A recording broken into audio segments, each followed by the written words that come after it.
भारत एक ऐसा देश जहां हर दिन नई कहानियां बनती हैं, लेकिन कुछ कहानियां सिर्फ खबर नहीं होती बल्कि इतिहास बन जाती हैं। आज हम आपको एक ऐसे घोटाले की कहानी बताने जा रहे हैं जिसने पूरे देश को हिलाकर रख दिया था। एक ऐसा स्कैम जिसमें आरोप लगी कि भारत को 1.76 लाख करोड़ रुपए का नुकसान हुआ। एक ऐसा केस जिसमें मंत्री, बड़े-बड़े बिजनेसमैन और पूरा सिस्टम सवालों के घेरे में आ गया।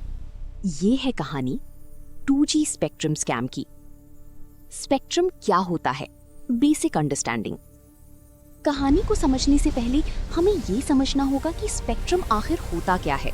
जब आप अपने मोबाइल से कॉल करते हैं, इंटरनेट चलाते हैं या व्हाट्सएप पर मैसेज भेजते हैं, तो ये सब एक इनविजिबल नेटवर्क पर चलता है जिसे कहते हैं रेडियो स्पेक्ट्रम। ये स्पेक्ट्रम एक लिमिटेड रिसोर्स है और इसे सरकार कंट्रोल करती है। सरकार इस स्पेक्ट्रम को टेलीकॉम कंपनियों को देती है ताकि वो मोबाइल सर्विसेज प्रोवाइड कर सकें। लेकिन ये स्पेक्ट्रम कोई फ्री चीज नहीं होती। इसे ऑक्शन या तय कीमत पर बेचा जाता है। और यहीं से शुरू होती है इस कहानी की असली जड़। साल 2007। भारत में मोबाइल रेवोल्यूशन तेजी से बढ़ रहा था। हर हाथ में फोन, हर शहर में नेटवर्क। टेलीकॉम कंपनीज की डिमांड स्काई रॉकेटिंग थी, लेकिन स्पेक्ट्रम लिमिटेड था और कंपनियां ज्यादा। ऐसे में स्पेक्ट्रम की कीमत नेचुरली बढ़नी चाहिए थी, लेकिन जो हुआ वो कुछ और ही था। इस पूरी कहानी के केंद्र में थी ए राजा, जो उस समय भारत की टेलीकॉम मिनिस्टर थी। उनके पास पावर थी स्पेक्ट्रम अलोकेट करने की। और यहीं से शुरू हुआ एक ऐसा फैसला जिसने पूरे देश को कंट्रोवर्सी में डाल दिया। सरकार ने स्पेक्ट्रम देने के लिए एक पॉलिसी अपनाई जिसे कहा गया फर्स्ट कम फर्स्ट सर्व। मतलब जो पहले आएगा उसे पहली स्पेक्ट्रम मिलेगा। सुनने में ये सिंपल और फेयर लगता है, लेकिन असली खेल यहीं छिपा था।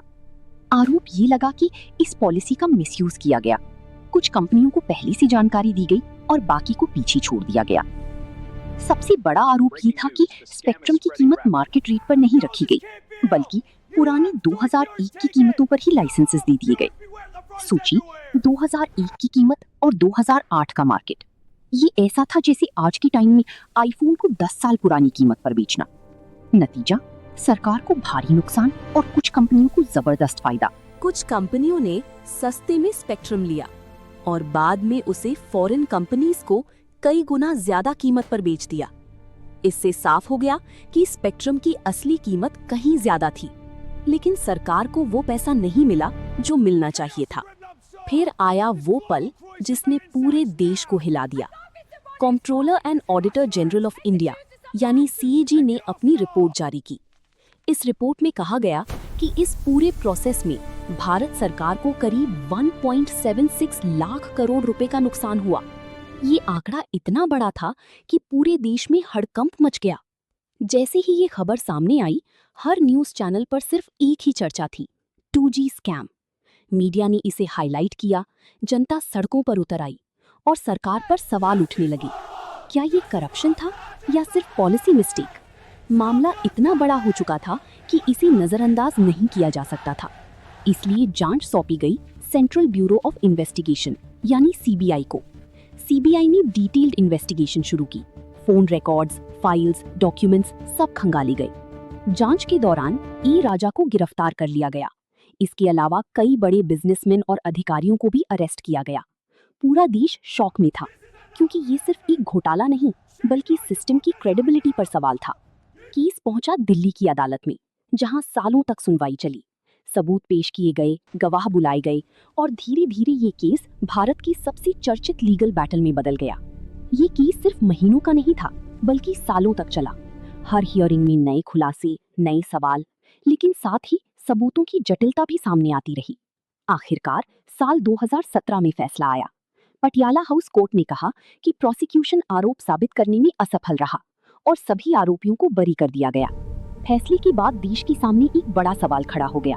अगर घोटाला हुआ था तो कोई दोषी क्यों नहीं? और अगर नहीं हुआ तो फिर इतना बड़ा नुकसान कैसे हुआ? इस स्कैम ने भारत की राजनीति को हिला दिया।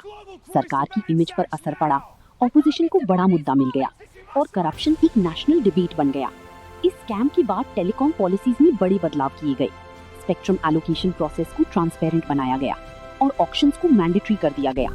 2G स्कैम ने हमें कई बड़े सबक दिए। ट्रांसपेरेंसी जरूरी है, पॉलिसी लूपहोल्स खतरनाक हो सकते हैं, अकाउंटेबिलिटी हर सिस्टम का हिस्सा होनी चाहिए। आज सालों बाद भी 2G स्कैम एक मिस्ट्री बना हुआ है। कुछ लोग इसे भारत का सबसे बड़ा करप्शन मानते हैं, तो